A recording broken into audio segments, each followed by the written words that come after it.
Govinda, Govinda, Govinda.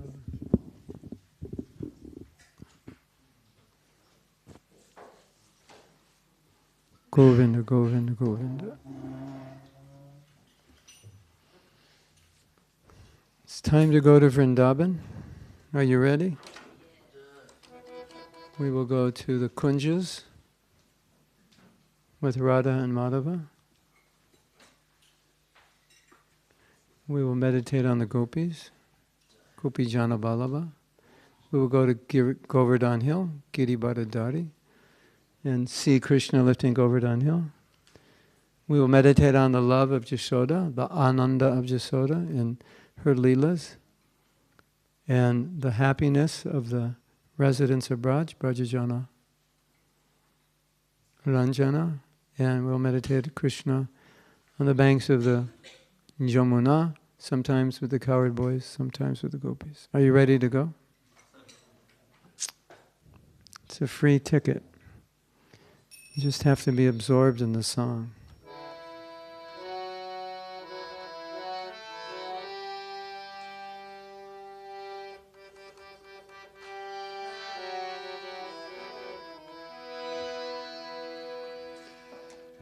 Jai Radha Madhava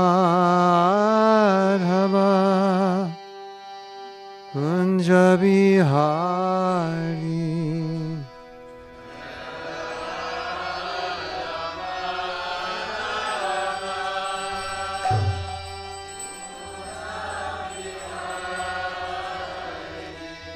Jaya Radha Madhava Kunja Bihari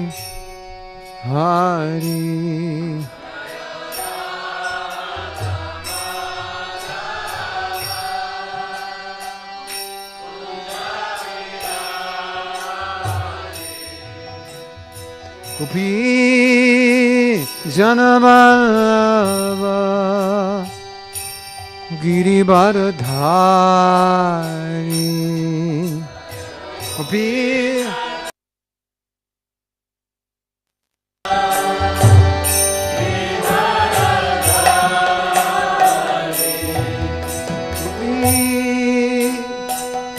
Jana Vallabha Giri Bharadari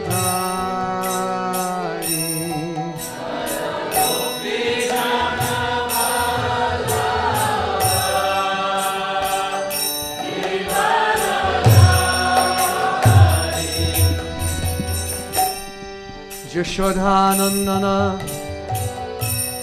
Raja Janaranjana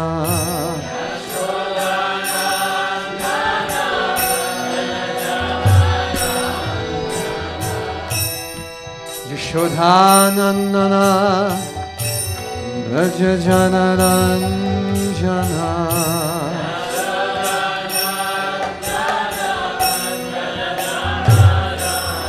Jamuna Tira Vanachari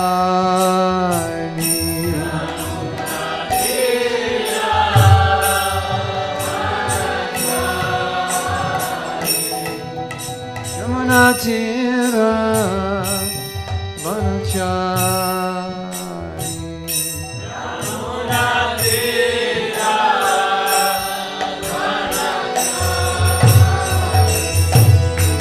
Radha Madhava Kunja Bihari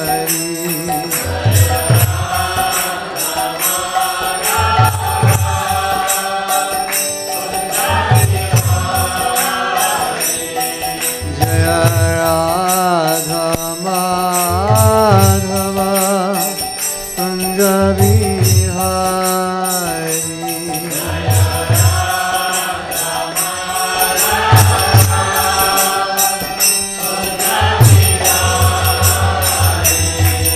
Gopi Jana Vallabha Giri Bharadari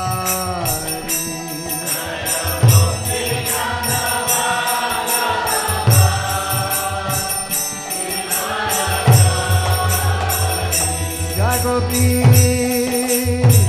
janabalaba girivaradhari.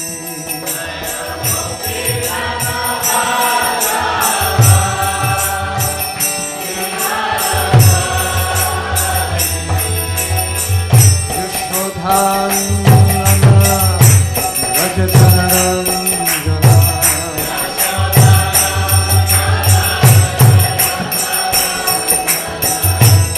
Yashodhanana Rajatanaranjana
Divine grace, O boy Charanara in the Bhakti Vedanta Shami, Srila Prabhupada ki jai. Jai Om Vishnupad Paramhamsa Parivrajaka Ashtotara Sutta Shri Srimadi's Divine Grace, Srila Bhakti Siddhanta Saraswati Goswami Maharaj Prabhupada ki jai. Ananta Koti Vaishnava Vrinda ki jai. ISKCON BBT founder Acharya Srila Prabhupada ki jai. Acharya Srila Haridas Thakur ki jai. Kamsigoho Sri Krishna Chaitanya Paramanithananda Shri Vasari Gaur Bhakta Vrinda ki jai. Shri Radha Krishna Gopa Gopinath Shama Kunda Radha Kunda Giri Govardhana ki jai. Sri Vrindavan Dham ki jai. Sri Maya Purnavati Dham ki jai. Ganga Mai ki jai. Jamuna Mai ki jai. Bhakti Devi ki jai. Tulsi Devi ki jai. Shamaveda Bhakta Vrinda ki jai. Vidai Gopamanande. All glories to the assembled devotees. All glories to the assembled devotees. All glories to the assembled devotees. All glories to Shri Guru and Guru. Namo Vishnupadaya Krishna Prishnaya Bhutale Srimate Bhakti Vedanta Swami Chidamane Namaste Saraswati Devi Gauravani Pacharine Nirvisesa Sanyavari Paschatadasta. How was your trip to Vrindavan? Did you have a good time?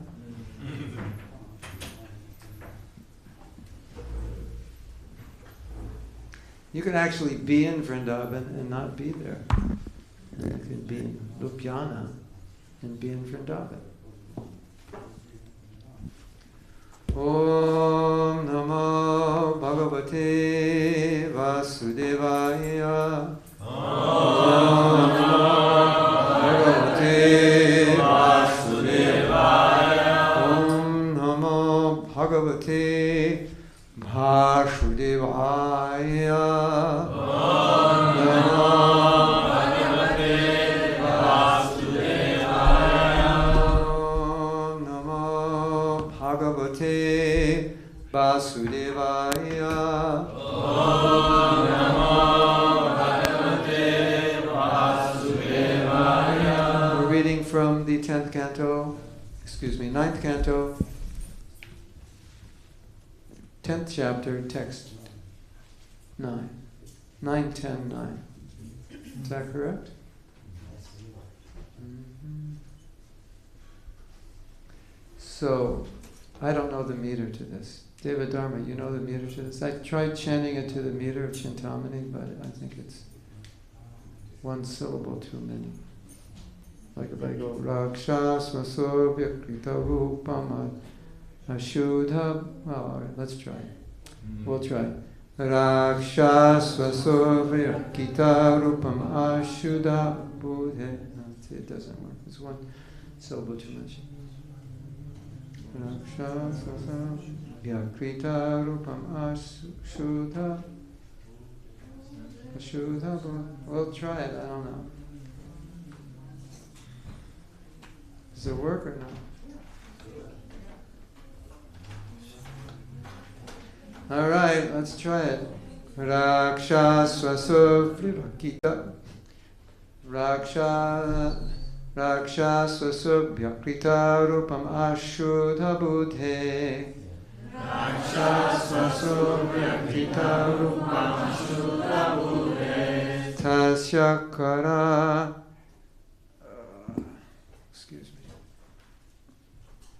Tasya karatrishira dushanamukya bandhum.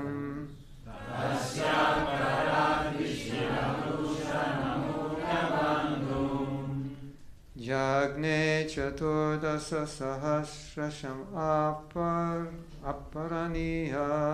Jagne chaturdasa sahasram aparaniya. Now I can see it.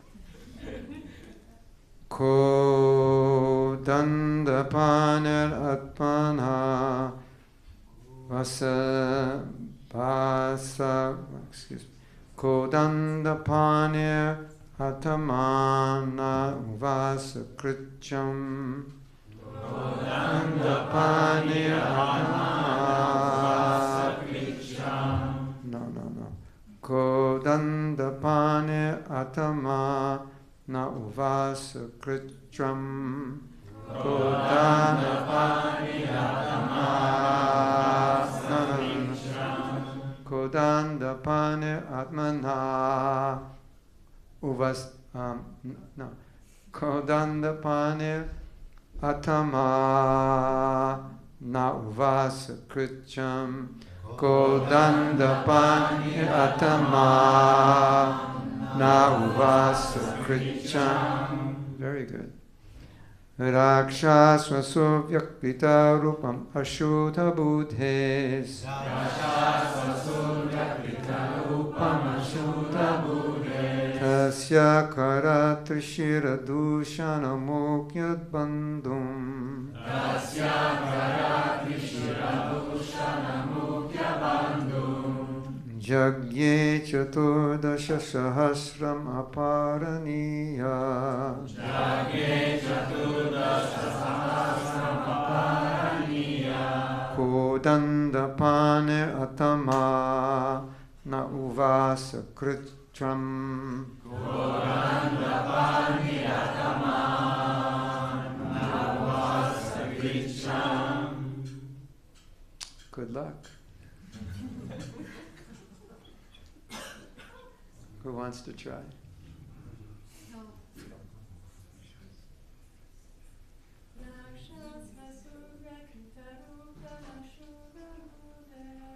Rakshasvasurya Gitarupa Shuddha Buddhes.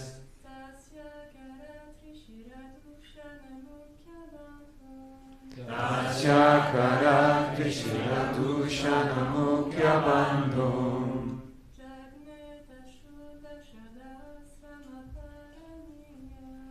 Jagne chaturdasha sahasrama paraniya.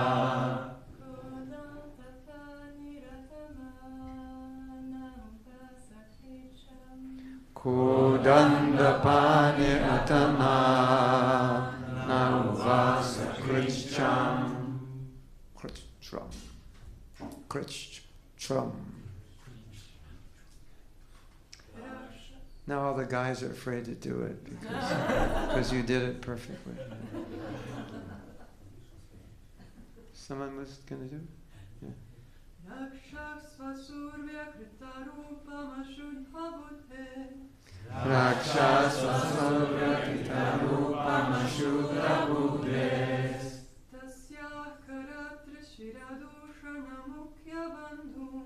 Tasya karati shiradusana mukya bandhum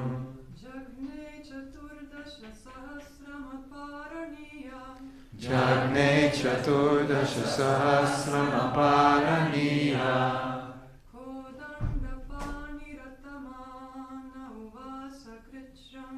Kodandapani atamana uvasa krisham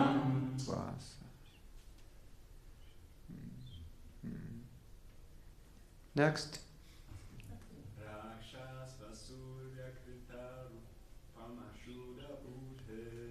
Rakshasvasurya kitarupam shuddha buddhes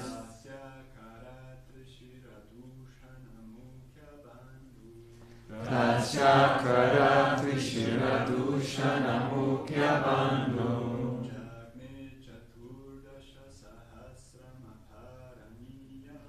Jane Chaturdasha Sahasrama Paraniya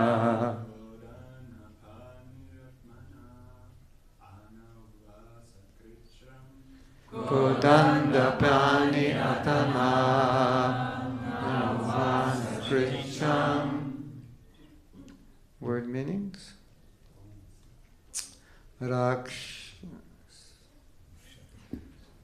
Rakshasvasu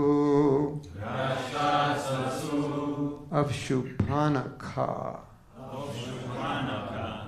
the sister of the Rakshasa Ravana.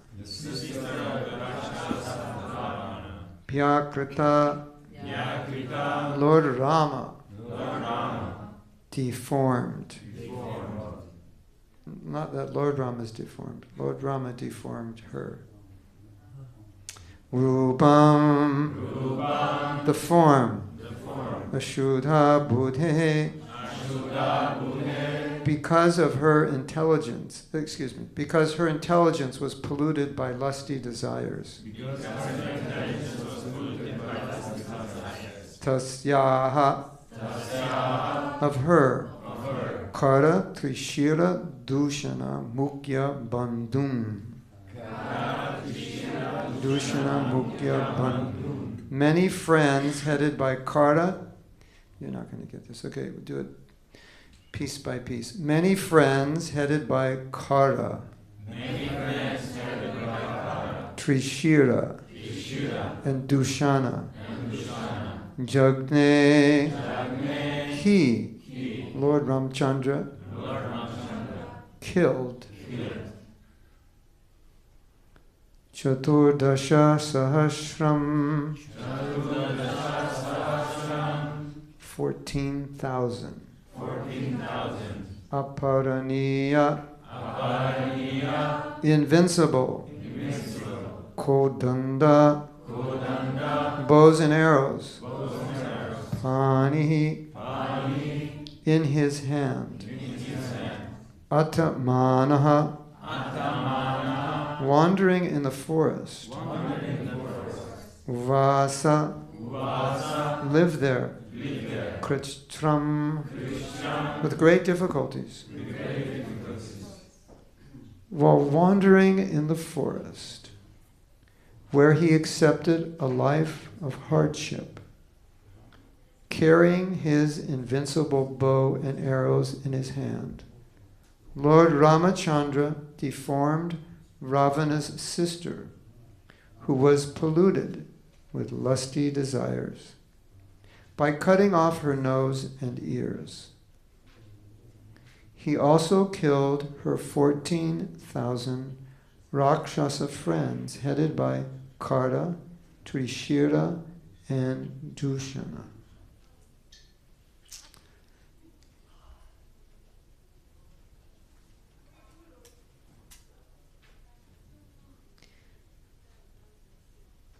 One could say that if she never showed up in the forest with lusty desires for Lord Ram, then Ravana would have never kidnapped Sita, and there'd be no Ramayana.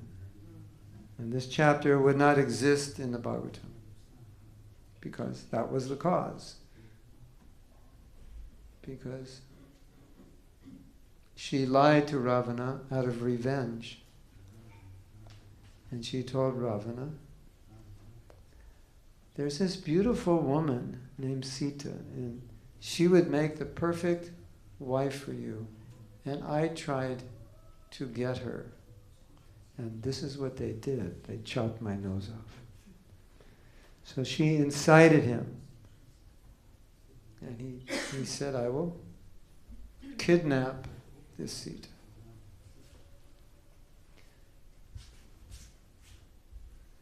So it was all Shurparnaka's fault that Sita was kidnapped.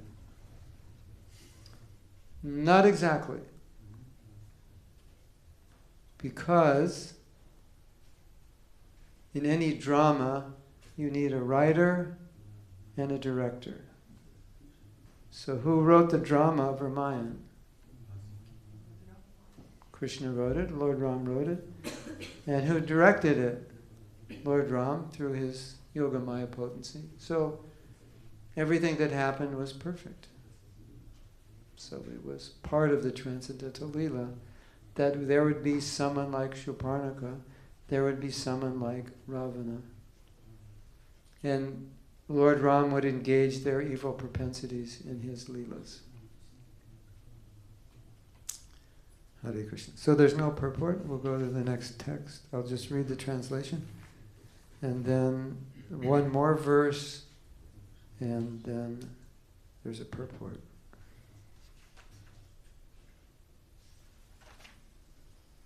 This is text number 10. O King Parikshit, when Ravana, who had 10 heads on his shoulders, heard about the beautiful and attractive features of Sita, his mind was agitated by lusty desires. And he went to kidnap her. How many wives did Ravana have? Does anybody know? How many? 10,000. More than one, anyway. He had a lot of wives. So, what's going on here? No matter how many wives someone has, they may always want another one. There was a thing on the internet, it said, if I just had a Rolex watch, then I would be happy. Right? So you can ask any person on the street. You know, I read this on the internet. If I just had a Rolex watch, I'd be happy. What about you? What do you need to be happy? And they'll think, oh, if I just had this. And then you say, would you be happier if you had it, or would you be happier if you didn't have the desire to have it in the first place? Good question, right? Yeah.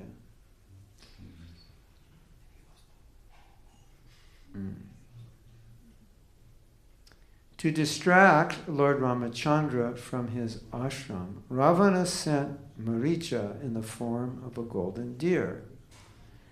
And when Lord Ramachandra saw that wonderful deer, he left his residence and followed it, and finally killed it with a sharp arrow, just as Lord Shiva killed Daksha. So now we go to text 11. Maricha was sent by Ravana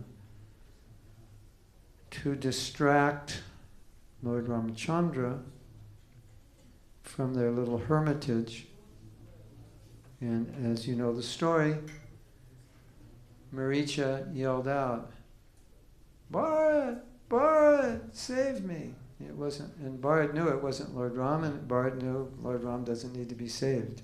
He saves everybody. But by Yogamaya's influence, Sita forced him and insulted him. Said, you just want to stay here with me because you're lusty. And it said, he never looked at her. He only looked at her feet.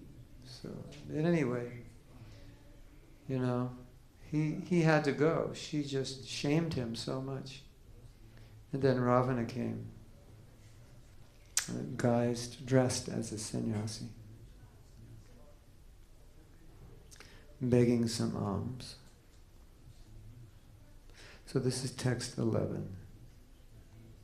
When Ramchandra entered the forest, and Lakshman, Lakshman, was also absent, the worst of the Rakshasas, Ravana, kidnapped Sita Devi, the daughter of the king of Videha, just as a tiger seizes unprotected sheep when the shepherd is absent. Then Lord Ramachandra wandered in the forest with his brother Lakshmana, as if very much distressed due to separation from his wife. Thus, he showed by his personal example the condition of a person attached to women. Oh. Do I have to do this verse today? One time, there was a verse that I was asked to give, and it was a verse like this, about women,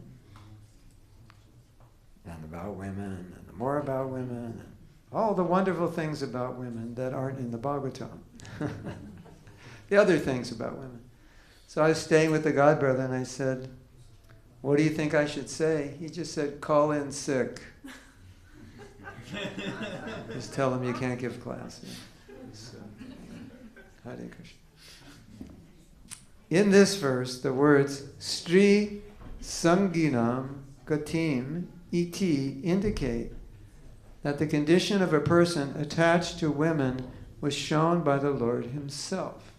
Of course, the devotees aren't attached to women. We already know that, so it doesn't apply to us, right?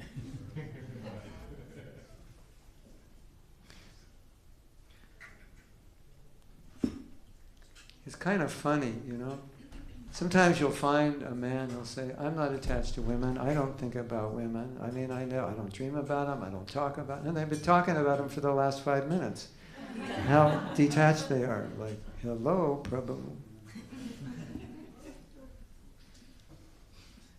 It's funny, isn't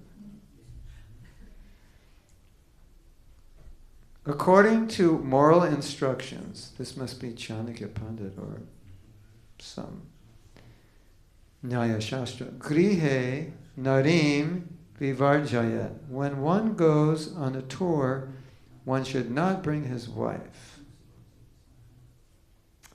Well, some of you are going to have to leave. Some of you men are going to have to leave, or some of you women. No. One time, some devotees were traveling, and they were traveling alone, and Prabhupada said, where's your wife? And they said, she didn't come, and Prabhupada said, you should always travel with your wife. It's protection. You never know what will happen.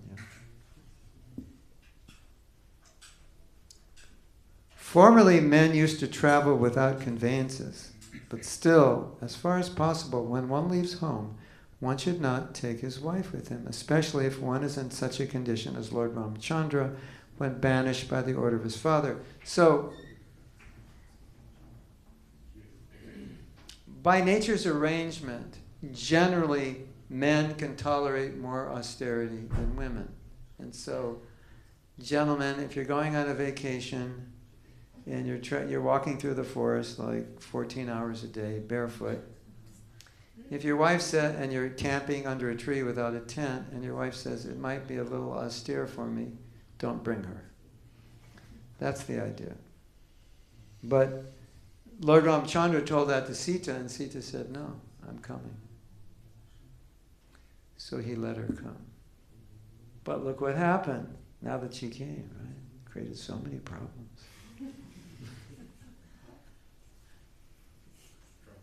Hare Krishna. It's a problem if you're with him, a problem if you're not with him. It's always a problem. If you're not with him, you miss him. If you're with him, you get tired of him.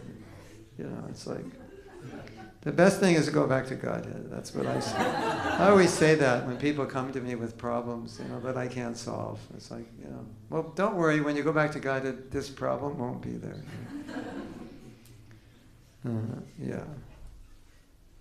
Whether in the forest or at home, if one is attached to women, this attachment is always troublesome, as shown by the Supreme Personality of Godhead, by his personal example. So this also means women attached to men. So we were having class last night, and we were saying, well, it's natural to have affection for your wife, for your mother, your sister, like that. But having affection and being attached is different, because attached means I want to enjoy the person. That's what it means to be attached. Because why would you become attached to something that doesn't give you enjoyment? You wouldn't. Would you? I mean, think of something you have that you don't need. Why don't you need it? It's of no use to you. It doesn't give you anything. So if it doesn't give you anything, you don't become attached to it. And if something gives you pleasure, you become attached to it. And the more it gives you pleasure, the more you're attached to it, right? And that's why jnana yoga is see how everything in this world ultimately causes suffering. Because if you see something that causes suffering, you become detached from it. And the more you enjoy something, the more you become attached to it. So that's the philosophy. So I can have affection without attachment. Because attachment means I want to enjoy this, right? So theoretically speaking, no man should think I should enjoy my wife, but he has affection because he'll protect her. Out of affection, he'll take care of her, but he's not the enjoyer. So the problem is not the wife or the husband. The problem is the attachment to enjoying the wife or husband. The problem is not anything. It's the attachment to enjoying it, right? So you can have the whole world and be detached. Or you can be a guy on the street and have really very little and be attached to all of it. So that's what it means when we say attachment to women, attachment to enjoying them. So we are servants. We're servants. And as servants, we're not attached to enjoying, we're attached to serving. I have some news for you. Learned in the school of Hard Knocks, men, this is for the men, but women just changed the name of men to women to men. You cannot enjoy women. I've tried. You don't have to try. It doesn't work. But if you want to have a good relationship, if you serve them, if you serve them, you can enjoy them in a different way. But sensually, you can't. It doesn't work. You don't even have to try. Take my word for it. Of course, you don't need me to tell you because you've already tried and you know. But if you want to enjoy, then you serve. That's where enjoyment comes. That's where satisfaction comes in service. If you try to enjoy, forget it. You will suffer like a dog in the street. Right? And if you don't believe me, just turn on the radio because every song is about that.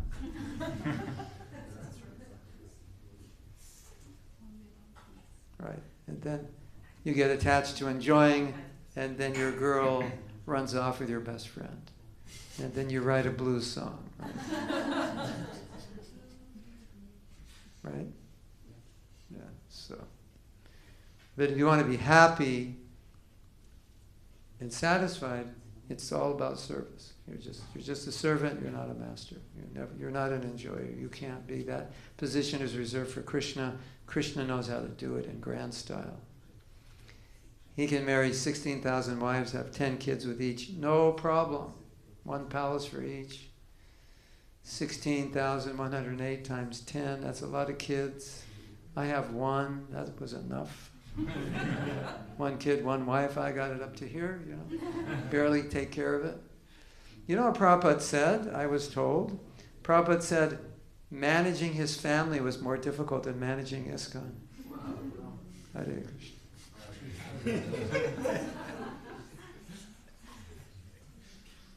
So, trying to enjoy is a lot of work because you can't actually do it. You can just work all your life trying to do it. But when you serve, then you feel then you're actually happy. So, that's important. That's what Prabhupada means. Of course, this is the material side of Sri Sangi, but the situation of Lord Ramchandra is spiritual, for he does not belong to the material world. Narayana paro vyaktat. Narayana is beyond the material creation. Because he is the creator of the material world, he is not subject to the conditions of the material world. The separation of Lord Ramchandra from Sita is spiritually understood as vipralamba, which is an activity of the Ladini potency of the Supreme Personality of Godhead, belonging to the Sringara Rasa, the mellows of conjugal love in the spiritual world. So Krishna left Vrindavan, and he said, I'm coming back this afternoon, or maybe tomorrow, or maybe next week, or maybe 2 weeks. And as we know, tomorrow came, and next week came, and next month came, and he didn't come back. And when we read that, we're thinking, Krishna, you're so cruel. How could you do that? Right? You ever think like that? Krishna? Like, how could Krishna do that? That's so cruel. I don't know if I like him anymore. So, and then years, the Brajvasis are crying, emaciated, not eating, they're suffering. And everyone's looking at Krishna, like, what's going on here? You know, like, they're dying without you. Why don't you go back?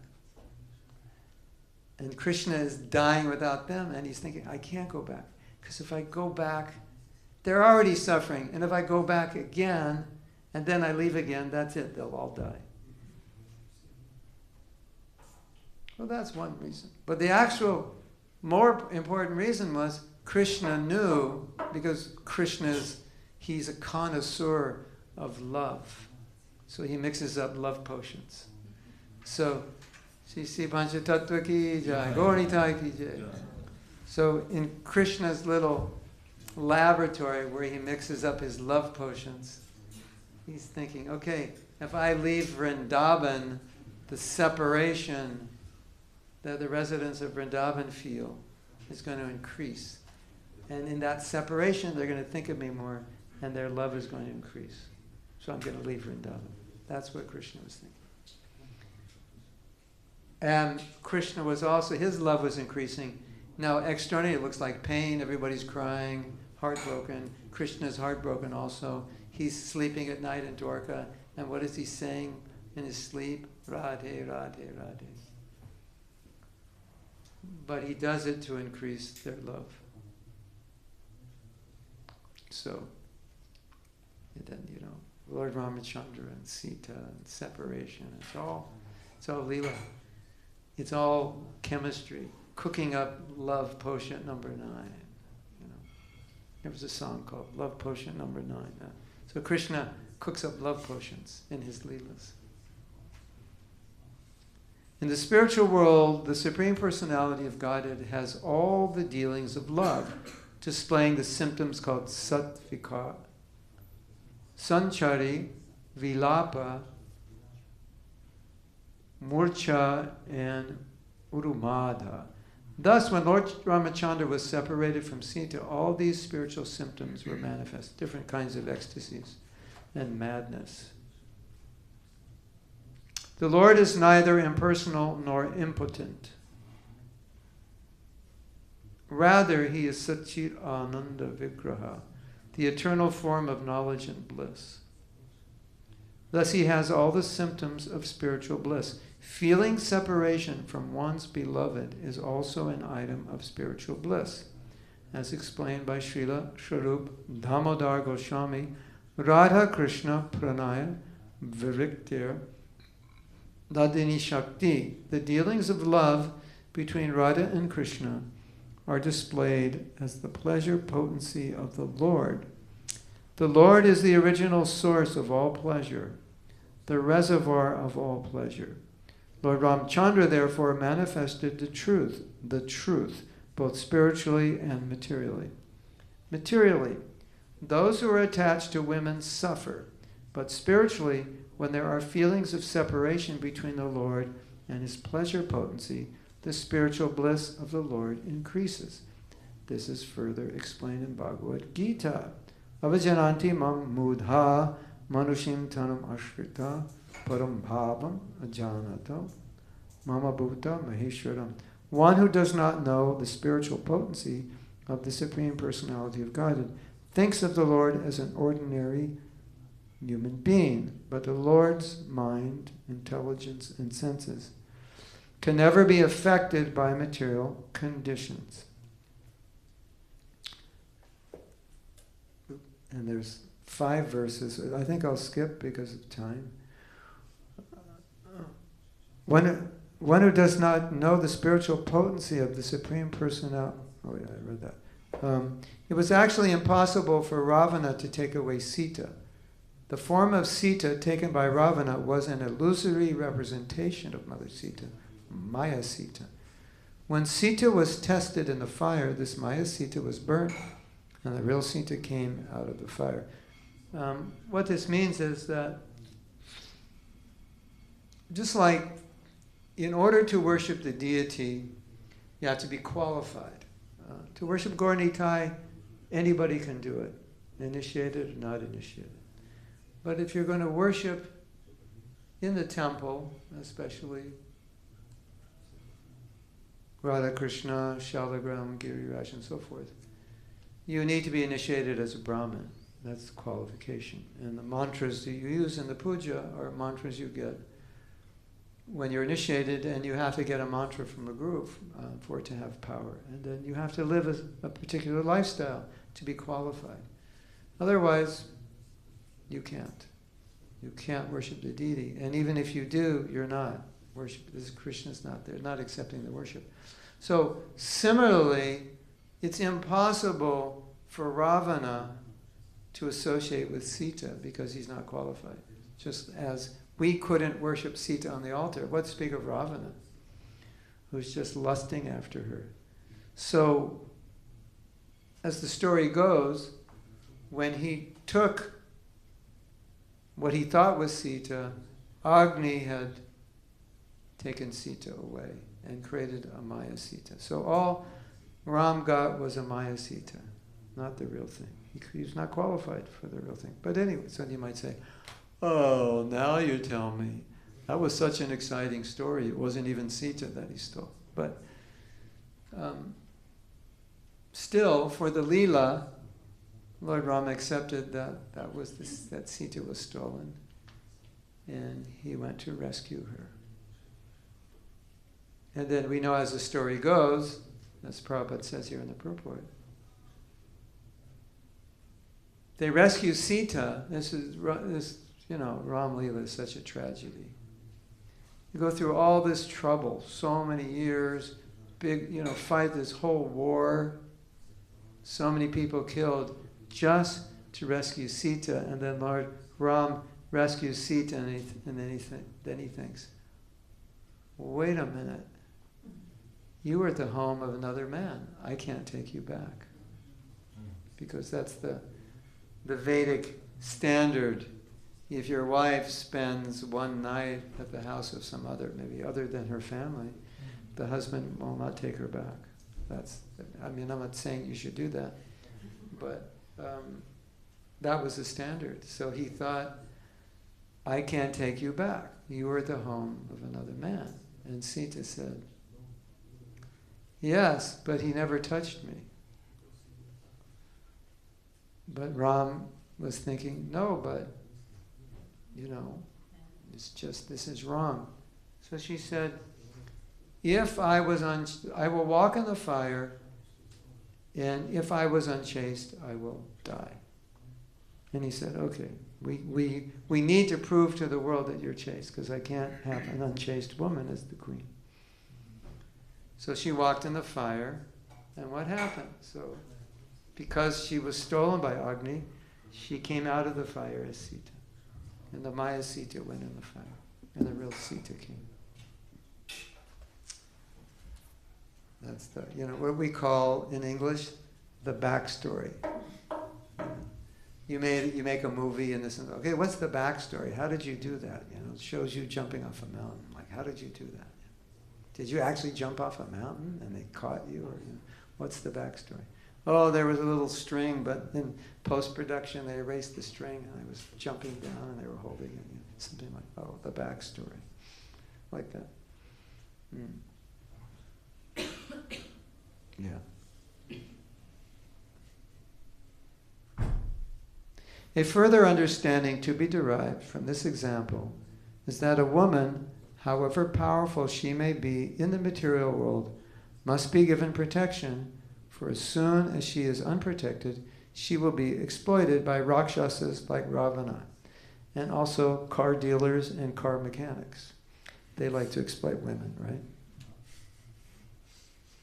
So, you know, women, all you have to do is learn like 5 words about an engine. And when you bring your car in to be repaired, you go, well, you know, I think it's the fuel injection system, is clogged, or like, and they're like, oh, okay, I can't cheat her. She knows something about cars.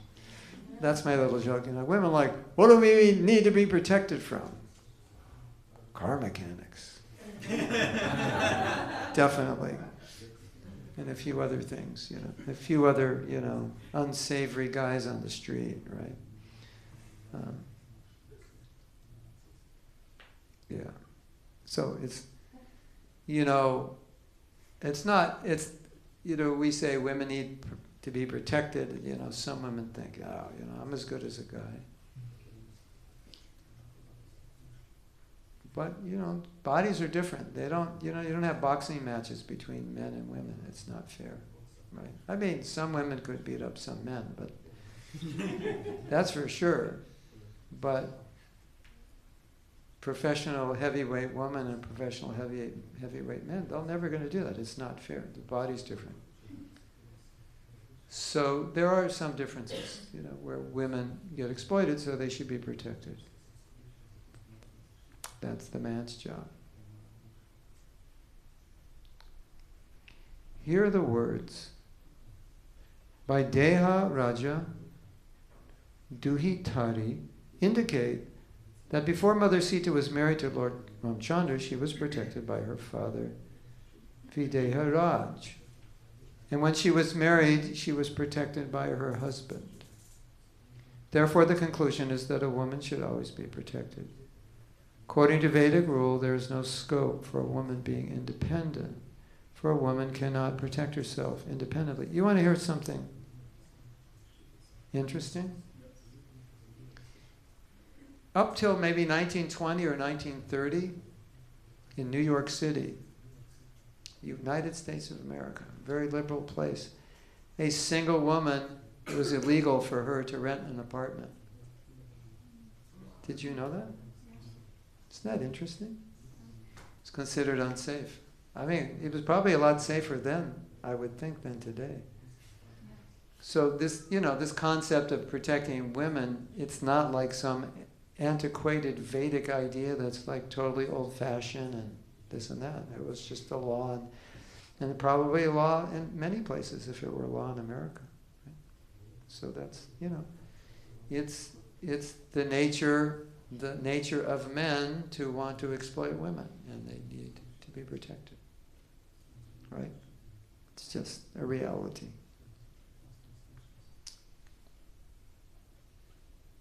Yes. So we'll end class here. Are there any questions or comments? Yes, sir.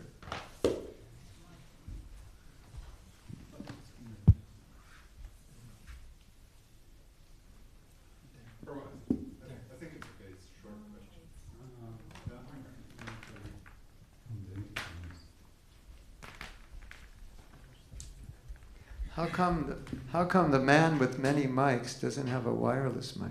Because it's on properly. I can't find it now. Oh, I can't find it. Oh, okay. Did we take it to the retreat? Is that why? Yes. Yeah, okay. It's in the van, I think, I hope. Yeah, okay. So, Prabhu, thank you very much for making many relevant points on this issue. And since we are by this issue, I would like to ask if you could give some few words on on this statement, women are less intelligent. Good luck. Prabhu, I have to go to the bathroom, right? Can we talk about it later? I'm sorry. Yeah. You know, the interesting thing about it is Prabhupada said all kinds of things about it. And one of the things Prabhupada said, he wrote a letter, maybe it was 1969 or something, to one woman. She was the wife of the temple president. And he said, you know, in Vedic culture, it was only the men who preached. The men were acharyas. It was the women, that was the culture. They stayed home and took care of the family. And then Prabhupada said, but in Bhagavad Gita, it said, Striyo Vaishyastata Shudras, any man, woman, they're all equally qualified or equally unqualified, Kali Yuga. You know, that's one way of looking at it. You know, we're all equally unqualified. But Krishna is saying, you're all qualified to take shelter in me. It doesn't matter who you are, what ashram, or what varna, or what gender. So then Prabhupada told her and said, you as women, you're competent to preach. You know, this is Krishna's certification. You should go out and preach. So there are those statements.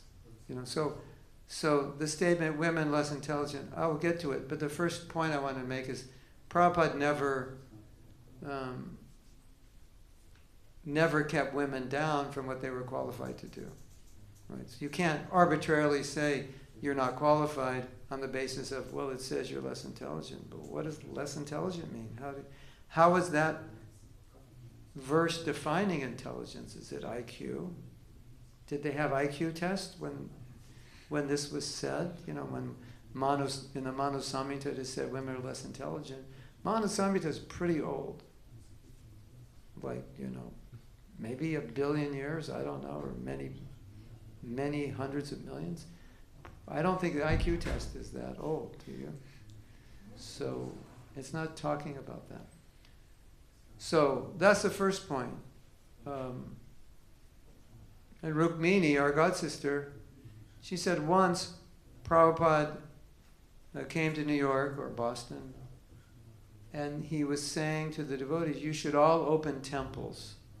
Because in the early days of the movement, the focus was on opening temples. Prabhupada asked us to open 108 temples around the world. He said, I would like you to open 108 temples before I die. So he said, I would like you to all open temples. And then Rukmini raised her hand. She said, even the girls, and she was probably like 18 at that time. Prabhupada said, yes, even the girls. So my realization, you can take it or leave it, my realization, replace the word intelligence with, wherever Prabhupada says less intelligence, just say that means Prabhupada saying they should be protected. It's not that they're less capable, but by nature, women are more trusting, which means they'll trust someone who's going to cheat them. So trusting is a good quality when you come to spiritual life, but it can backfire in the material life. Women tend to be more materially attached. Just look at how these guys are dressed and look at how these ladies are dressed, and that says a lot, doesn't it? Right? Right? Like, the men don't care so much about... It's not attachment, it's just better taste. Exactly. Well, all right. That's another way of saying. Women are more attached to how they look in general than men. Not that some men aren't more. Generally more attached to home, family, like that. But it's not a criticism, it's just nature. It's nature. So that's part of what it means. So the idea of men protecting in the Grihastha ashram, the man is supposed to be, because he's a man, like very intelligent. He's not swayed by emotion. That's what it means to be intelligent in this sense, you know. so many bad things can be happening, and and your wife's upset and nervous, and you're just like, dear, we're going to get through this, just, She's like, okay, what should we do? And that's supposed to be the man. Because the woman is not constituted where she can only act on intelligence. Emotion and intelligence, they work together. Where a man can just act on intelligence and shut off his emotions. So men are more intelligent in that sense. Not every man, but that's the theory behind it. So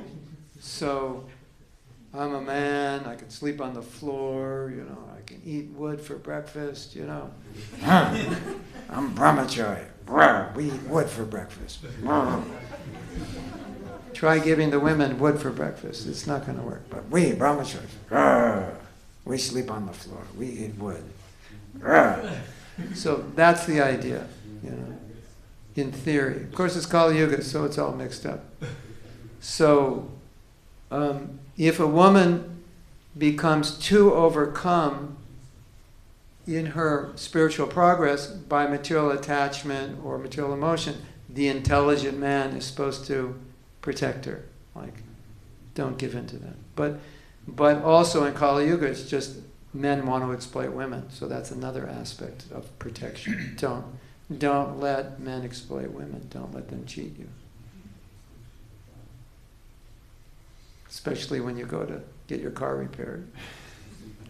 I once drove into a shop, and they said, I was on the road, middle of nowhere, and the car was like that. And so we went in, and the guy said, you need a valve job, it's going to be $700, and it'll take all day.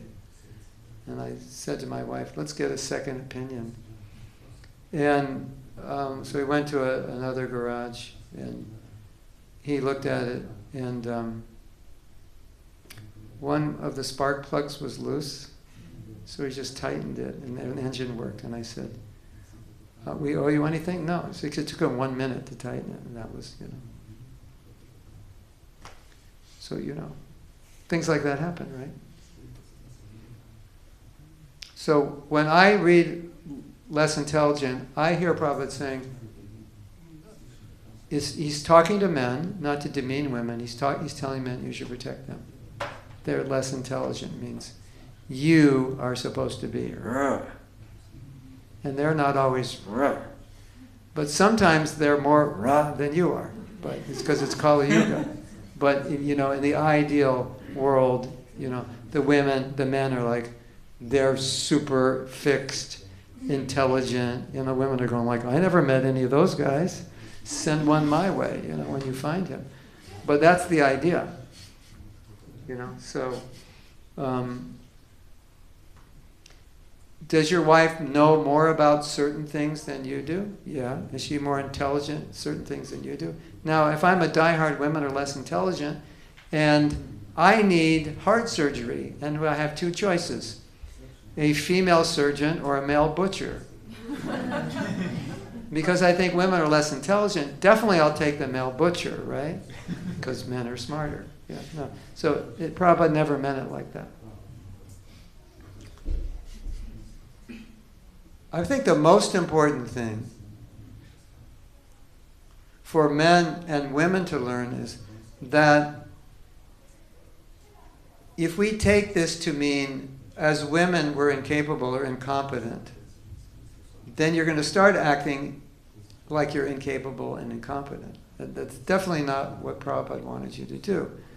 And Prabhupada always said, if you become a devotee, then you're not less intelligent. So one day, I had the same question you had. We all have this question. I said, okay, I am going to go through Prabhupada's books and search the word less intelligent. What do you think I found? Not that many women are less intelligent, but hundreds, if not thousands. If you don't surrender to Krishna, you're less intelligent. So now, we have men, of course, who are more intelligent, and women, of course, who are less intelligent. But you have men who aren't devotees and women who are. So who's more intelligent? Mix that up with Kali Yuga, and everything is crazy in Kali Yuga. You have men like women, women like men, and nowadays, How do you what is a man? How would you define a woman? Now we don't even have definitions anymore, what men and women are, isn't it? That's a whole other talk, right? So it's getting really, Kali Yuga is getting really mixed up, right? So, men should not demean women. Women should not demean themselves. Whatever you're qualified to do, you're qualified to do, and do it.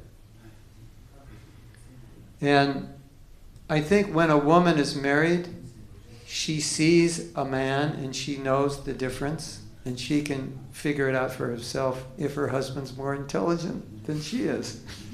And sometimes she'll go, yeah, now I understand, you know. When I get upset about things, he's very calm and he can deal with it, and he really I have that protection. I know. You know, if things get shaky and difficult, he's there, he's always sober. But in some cases, he'll melt down before she will. Right? He may not be strong. And so she may be stronger than him sometimes. It's Kali Yuga. And that's why when Prabhupada was asked by Jadharani, is it true women are less intelligent? And Prabhupada said, well, if you think you're a woman, then you're less intelligent. And then he joked, 32 ounce. It was really difficult for us.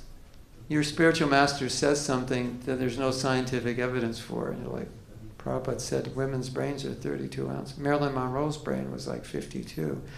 The most intelligent person has an IQ of 2005, and it's a woman. How do you make sense of all these things?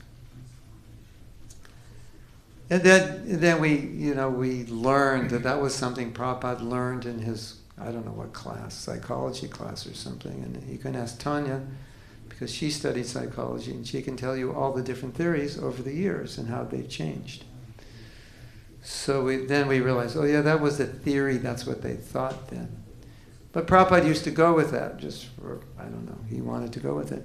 So this question again came up, Prabhupada, are women less intelligent? He said, when women become devotees, then their brain grows to 64 ounces. So he was joking, So the two worst things that I've seen, when this is misunderstood, is men demean women. Well, you're just less intelligent, you don't know anything. Which is not true, because if my wife wasn't as intelligent as she is, she wouldn't have married me. Because, anyone who picked me must be intelligent, right?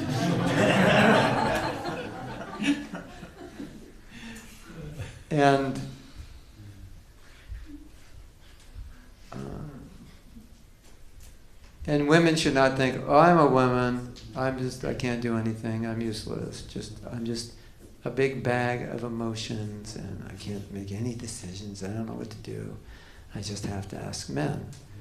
Then we'll have this really weird movement of completely disempowered women and these men who think they're God's gift to the universe, and no woman can compare to them. So we don't want to create that, but this statement, misunderstood, could create that, or has created that. You've probably seen it, right? So that, we don't want to bring women into the Hare Krishna movement and then disempower them. But Prabhu, I have 74 PhDs. You're just a less intelligent woman, it doesn't matter. And we men know, so many intelligent women, much more intelligent than we are. So that general idea of men being more intelligent is generally men are more spiritually capable, which is Kali Yuga, which we know is just a generalization. It's not necessarily true. But, generally, so women don't take sannyas, but women, you have very renounced women. I find these questions hard to answer because Kali Yuga mixes everything up. It's really hard to just get pure female, pure male. And it's going to get more confusing now because people are really confused about what men and women are. What do you say? What do you think? Yes. A sub-question? Okay. Did I get myself in trouble yet? Or? No, not at all. I find it really, really nice what you said. I actually, if you don't mind, I would like to give a 3 quote that come in my mind. Then Yeah, of course, this of course, question. of course. Once I read a statement from Prabhupada where he says, "Now I can see that in our moment, our girls are more intelligent than our boys." Yes. One statement. Second, girls are like young boys. And then I thought, well, I know many men, very often I would include myself, who are like young boys. So if you are, as a man, like a young boy, how can you claim to be more intelligent than women? Would be my reason to it. And then a third statement where Prabhupada says, which goes in line with what you said, women are less intelligent means they are more, they're very often more inclined to material things. So Prabhupada says they're more in tamas and rajas, that means they're less intelligent. But now the sub-question I heard... But once you become Krishna conscious, you're not... Exactly. You're at least sattvic, yeah. Exactly. Ideally, anyway. Yeah. So my question would be, I heard a very interesting statement, which goes, the men are more generally more intelligent than women of the same varna.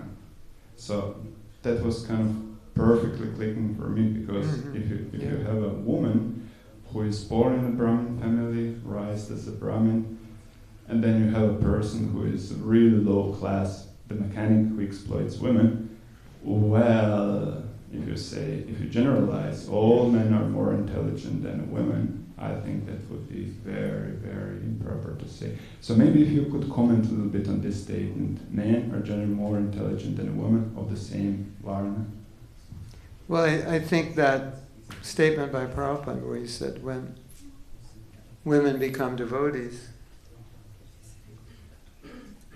you know, his joke, but he was serious. Their intelligence grows. You know, you have to be intelligent to surrender to Krishna. So I think that corroborates what you're saying. Now they're Brahmins, so now they're the most intelligent.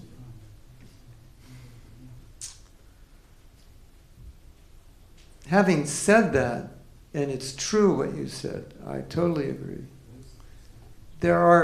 I think when Prabhupada commented on these statements, it often was practical, like what is a woman capable of doing? What's a man capable of doing? Where is a man weak? Where is a woman strong? So like for most men, if you give them a 3-month-old baby, or a 1-month-old baby, or a 6-month-old baby, if the wife gives it to you and said, "I'm going back to my work, you stay home and take care of the baby in the house," some men will like it, but most men will find it more difficult than women. So it's not a criticism of men. It's just nature, that the woman has that nature, so she can do it. So sometimes Prabhupada would point those things out. And in one talk, it was a morning walk, he said, "I'm not saying it's better or worse, it's just nature's different. So what you said is true, but nature is also different. And it's not a criticism of one being better or worse, but distinguishing." If you want to define it spiritually, you could say, okay, it's lower because you're more attached to kids than your husband, or you're more attached to the home. But that's the quality of the woman, because children need stability and affection and attachment. And so women tend to be more nesting than men, and which is what you need for kids. So it's good. But from the spiritual perspective, it looks bad, because you should be detached. And just, you should, have one little box and all your possessions in a box and be ready to travel within a half hour when we tell you we're sending you to go on Sankirtan anywhere. You're a man. That's, you know. And women can do that, but it's harder generally. It's less of their nature. So I think that's where you also get this less intelligent thing, you know, like defining it on that standard, using that definition. But at the same time, even if you say, okay, that's true, they're more attached to home and so forth, it still doesn't mean that because of that they're less Krishna conscious than their husbands. Right? You know, my wife she's like really into puja. She's, you know, we've had deities since we've been married. And she's done puja every day. She doesn't miss. You know, it's like, whoa. She's more attached than I am. She has to beg me, come help me do the puja. I'm like, okay, all right. But so I look at that and I go, well, she's way more advanced on that level. Or we'll go sometimes to the temple, we'll visit, and she'll just be in front of the deities, just staring. Like, and I'm there for a minute or two, and she's just there. Like, and she'll tell me everything about the deities. So when you're married, you see all the qualities that your wife has that you don't have, isn't it?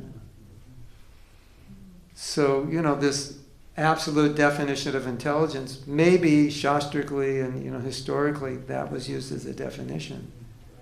Yeah, okay, so that's a definition.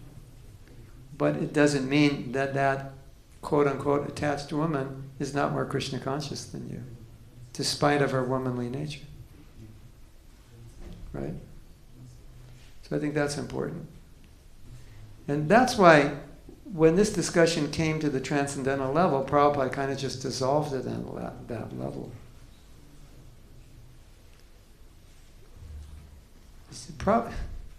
You can't, you know, some people want to make Prabhupada like a very traditional guru. And in many ways he was, but in many ways he wasn't. And you can't make him just traditional, because he wasn't just traditional. And one man told Prabhupada, my wife is more advanced than I am. So Prabhupada didn't say, well, hurry up, you better become more advanced because you're the husband and you're the guru. Prabhupada just said, well, if she's more advanced, then you take instruction from her. You know, that kind of breaks all the tradition, like that there ever was, about husband being guru and wife subordinate, right? And Prabhupada just flipped it around. Okay. Prabhupada didn't think, well, that's impossible. He didn't write her back. He didn't write him back. It's not possible that your wife's more advanced than you, because she's a woman and you're a man. He just wrote back, if she's more advanced, take instruction from her. So if we misunderstand this, it creates all kinds of craziness, doesn't it?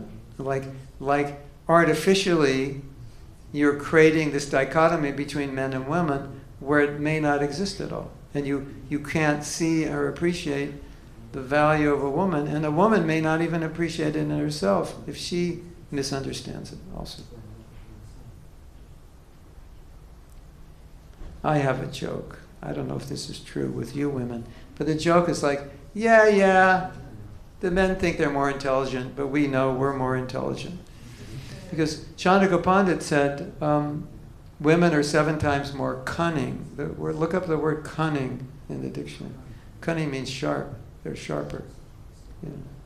Sometimes the man's trying to do something, the woman just goes, here, put this here, do this, that, let's go.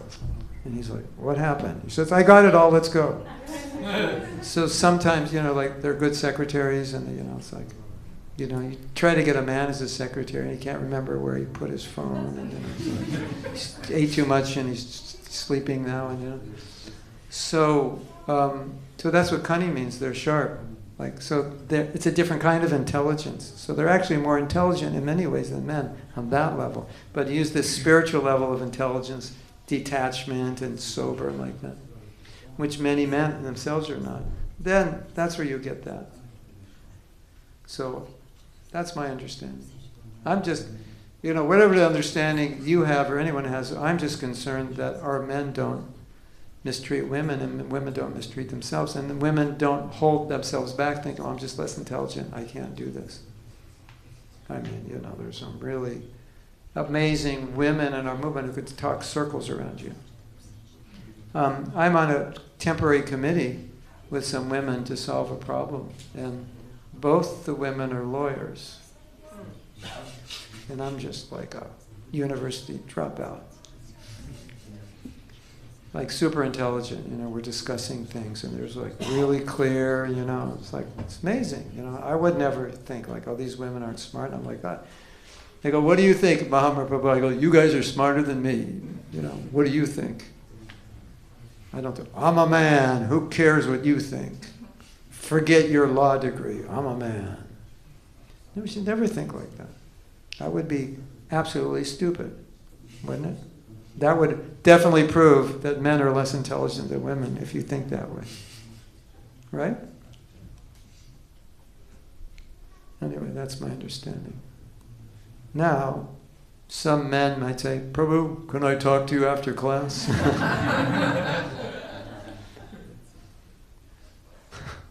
Talk now. If you don't agree, raise your hand. Now's your big chance. Yes. Here it comes, ladies. I may have to retract everything I said. Thank you very much. I'm just a guest here today, but I find it really interesting. So my question is connected to what you were just saying about men protecting women. And the difference between one and the other energy, to say it like this, not necessarily the sex, right? So I would like to make a statement, or actually ask, if the virtue that is needed in a man, the what? The virtue, the virtue, skill, the virtue, to protect the woman that we are talking about, is actually the courage and the virtue of a woman to take care of the family and be attached to it, as we are speaking right now, is compassion. So the question is, if we are now checking what's male and what's female energy, if we could say that the courage would be a symbol for man energy and the compassion would be a symbol of woman energy. So the more you have one or the other, the more you can identify with one or another pole, like man and a woman. Yeah. I like that. I think we could maybe make a broader category and say protector and protected. Because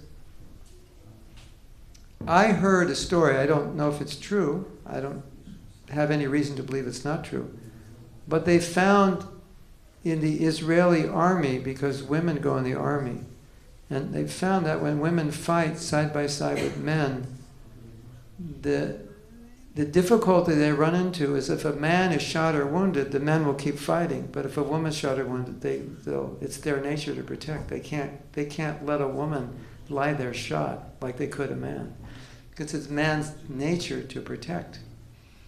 And women by nature like to be protected. That's that's the way God made them. They're uncomfortable if they have to fend for themselves. And let's say somebody's giving Alina a hard time. And her husband's there. She'll be waiting for him to step in and tell that person to be quiet, right? And if he doesn't, she'll say, "I didn't feel protected by you," right? That's the nature of woman, not just her, any woman. So the courage is part of that. And the compassion, is part of it. But women should be courageous also in their own way, and we should be compassionate in our own way. But when Prabhupada married couples, he would always say to the men, your duty is to protect her. Protection means also providing, that kind of protection.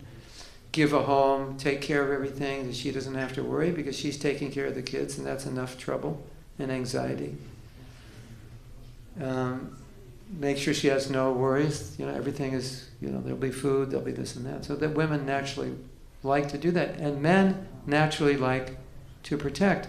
And one of the biggest anxieties for men is if they can't provide for their family. Right? That's like the worst thing for a man, because he has that protection nature.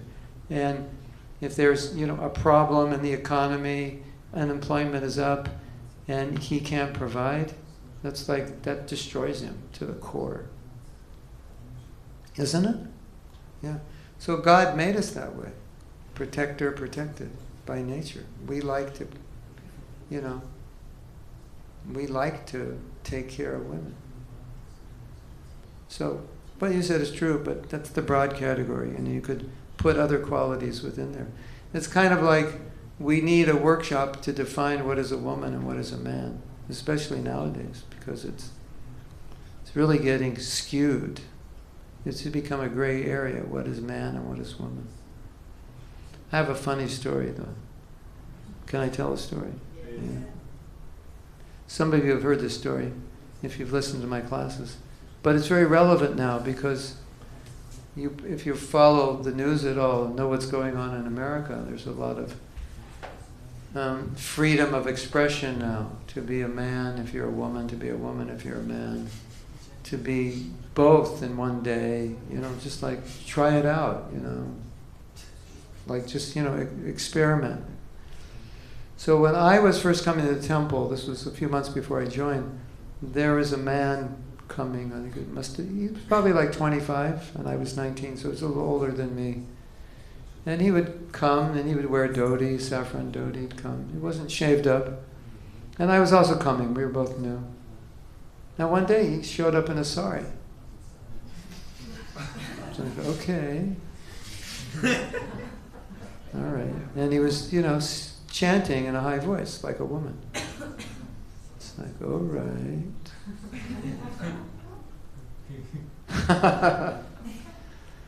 And then a few days later, Hare Krišna, Hare Krišna, brahmachari. Then a few days later, Hare Krišna, Hare Krišna. Sorry. And he wrote a letter to Prabhupada. And Prabhupada, being this liberal guru, said, it's not good that one day you're a man, one day you're a woman, so you will need to decide which one you want to be and just stick with that. That was his instruction.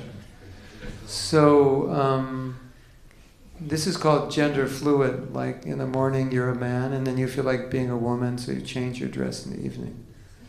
So Prabhupada's saying, don't be gender fluid. Like way before this whole gender thing came up, he was already saying, be a man, be a woman, whatever you are. And so in Kali Yuga, some men may prefer to be like women. They may have that feeling, I want to be protected. Right? It's just how it is. And some women will be more male. What can we do? It's all mixed up. But generally, women want to be protected. That's when they're happy. They don't have to worry about things. And we guys, look at our bodies. They're bigger. Generally, stronger. And, we're made that way. We go out and fight.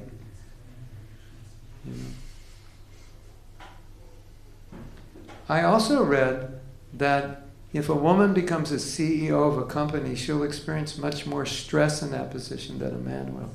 It's just not, generally they're not constituted to be in those positions as men are, Sometimes you have to be brutal, right? And it's harder for women to be brutal because they have the mother nature. But men are like, rah, I eat wood for breakfast, you're fired, Like, no, don't fire me, out. It's hard for a woman to do that, harder. Right? Yeah. So, it's just you have a body, it's just what it is. It's not better or worse, it's just designed for different things. But if the men think, oh, the women are bad, then what kind of crazy movement do we have? And if the women come think, I'm just a stupid woman, I can't do anything. It's like, that's why Prabhupada started ISKCON, to make women a bunch of zombies and think they're stupid. I don't think so. Right? He empowered them, go out, do it. And like you said, Prabhupada saw and said, oh, I can see women are more intelligent than the boys. It's Kali Yuga, it's like, everything's different. right? Yes. Yes, yes. If I may, just one sub-question. I see there is a lot of talking about intelligence, right? So Talking about intelligence. intelligence, yeah. So why would be the intelligence so important for being devotee? Because I don't see, to be honest, Not IQ. that IQ, connection. not spiritual intelligence. Spiritual intelligence is defined as the ability to, in general, to discriminate what is healthy spiritually and what is not healthy, to have that kind of intelligence. So not the IQ, but the ability to see, to be clear enough about what is proper action, to have spiritual vision, to not be bewildered by material things. That's spiritual intelligence. But the fact is, there's millions of men who are bewildered in that way, that don't have spiritual intelligence. So it's kind of funny when we say that, men have this, you could say maybe they have the capacity in general a little more because they can use their intelligence without emotion. They can turn emotion off, and women have it both, so it's harder. But of course it's a generalization, and that's what it means. To understand I'm not the body, that requires spiritual intelligence. To be detached, to understand these things are bad for me, that requires spiritual intelligence. So generally men are supposed to have it more than women, or more easily, but it's Kali Yuga, so it's all mixed up. From what I've seen, pretty mixed up.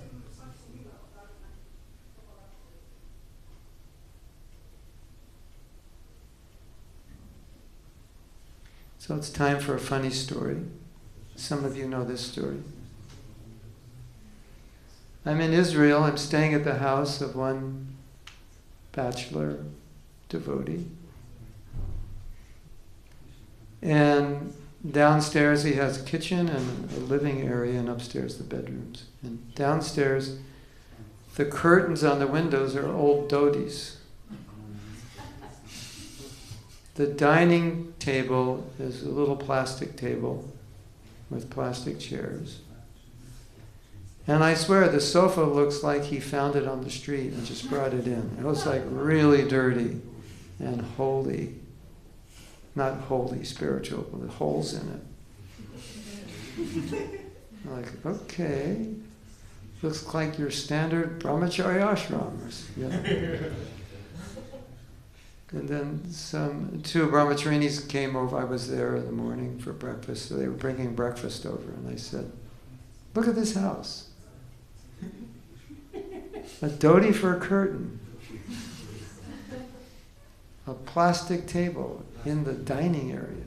It was like one of those cheap white plastic, those chairs you sit in and they break and they're really thin, fall over like that. And a sofa that looks like he found it on the street. What's up? What's up with this? I was having fun with them. I said, why do you think he lives like this? And they both said, because he's not married. So a man can live like that. I was like, whatever. Prabhu, maybe you should get some curtains. What do you mean I have curtains? I don't understand. What are you talking about? I mean, like curtains, those things that you buy in the store, they call them curtains. Why do I need those? I have a dhoti. So these differences do exist, right?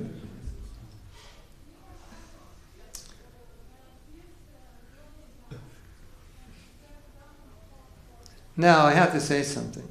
And many of us have seen this. Sometimes you have a brahmachari, and he's a nice devotee, but he's not so together. He's a little bit like on the lazy side, maybe not so organized like that. And then he gets married and his wife whips him into action. Put your socks away, clean that, do this. And he's actually, you see him, he's like way more together now that he's married. Have you seen that? Did that happen to you? you were already totally together, right? Yeah. Yeah. But sometimes it happens like that, you know.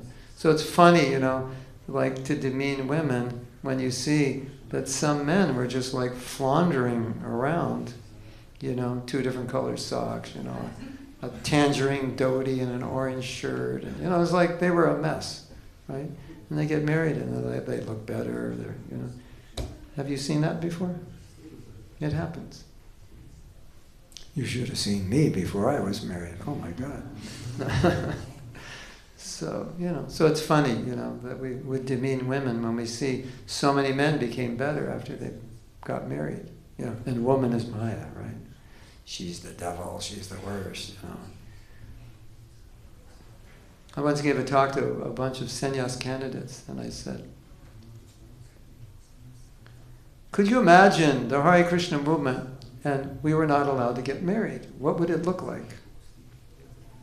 And I said, the prostitution business in the temple vicinity would be well serviced. They would be doing a lot of business. And men would end up leaving ISKCON so they could get married. It's kind of a shock, these sannyasis. None of them had ever been married before. It was like, you know, women are bad, evil. They go,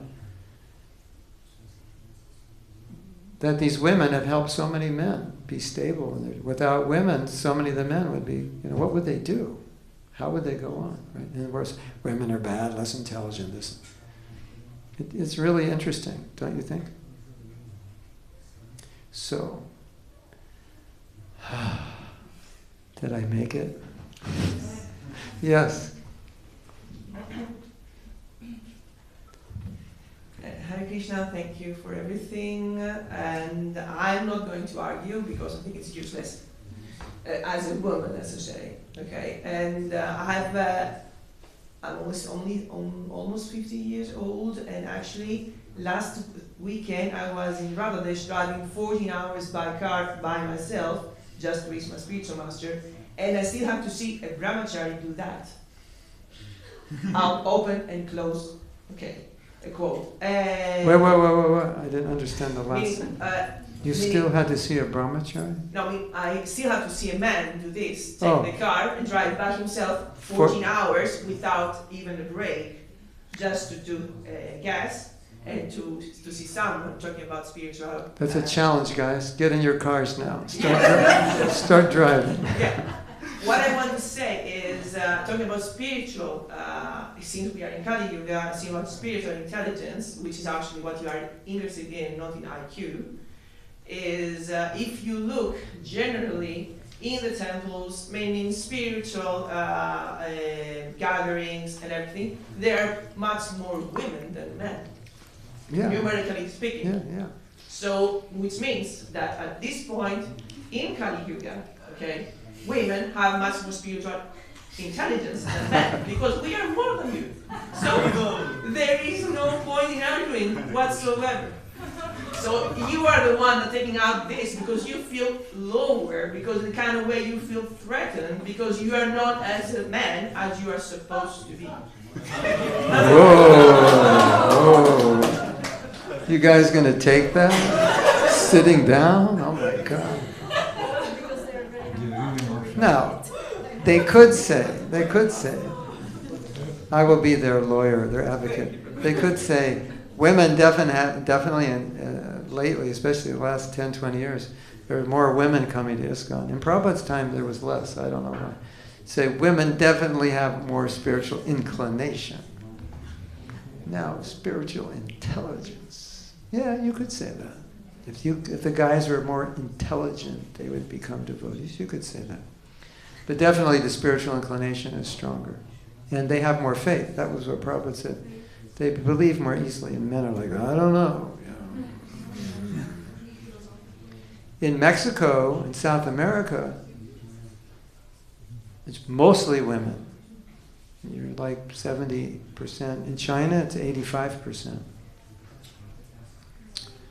I'm in Mexico, I go, where are the guys? They're at the pub drinking tequila. That's what they do in Mexico.